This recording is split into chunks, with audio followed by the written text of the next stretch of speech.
Assalamu alaikum class. Hope so you are all fine. Today we are going to start the topic interpretation of the Quran.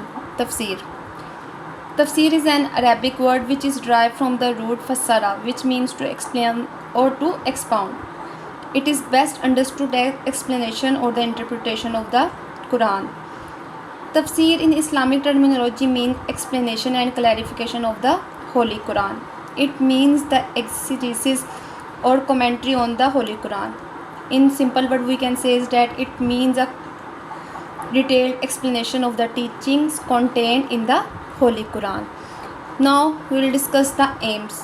It aims at knowledge and understanding concerning the book of Allah, first one, and the secondly to explain its meaning, exact its legal ruling and grasp its underlying reasons. Now, who is Mufassir? Someone who writes Tafsir is called Mufassir. Evolution of Tafsir. As you know, the Holy Quran was revealed to Allah's final messenger Muhammad over a period of 23 years. Sometime Allah would reveal a verse when He deemed fit to explain or ordain His will. At other times, a situation would arise that required divine guidance and Allah would send relevant instruction to His Prophet, who would implement them. The Holy Prophet, being the vice regent of Allah on the earth, was there to explain and demonstrate the implication of each verse to the companion. As you know, after the departure of the Holy Prophet from this world, the companions were left behind to explain the Holy Quran to the coming generation of Muslims. Allah's messenger had trained them well, and they were qualified to transmit the Quranic teaching to their successor.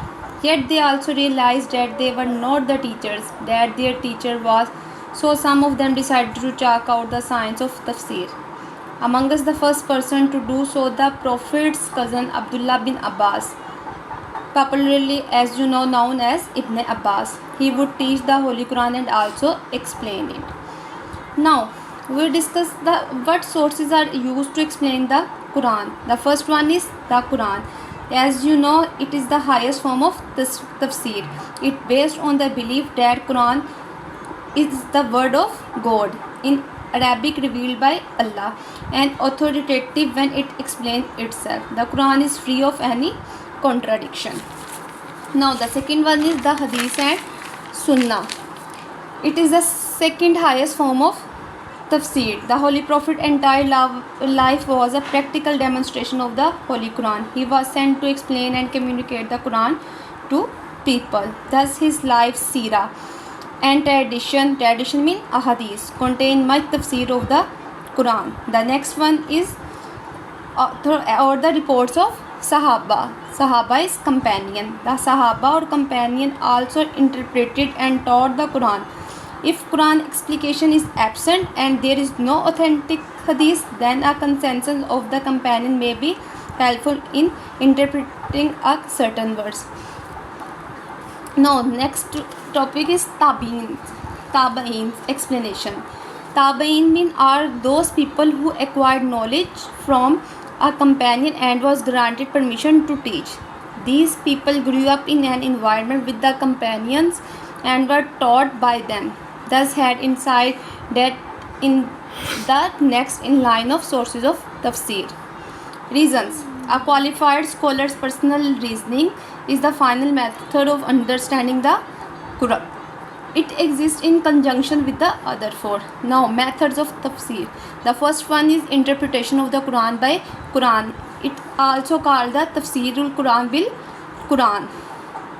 It has the highest status because of the close interrelatedness of the verse of the Quran with one another. The Quranic verses explain and interpret one another. Now I will quote the example for you. The first is an example is a prohibition of eating certain animal.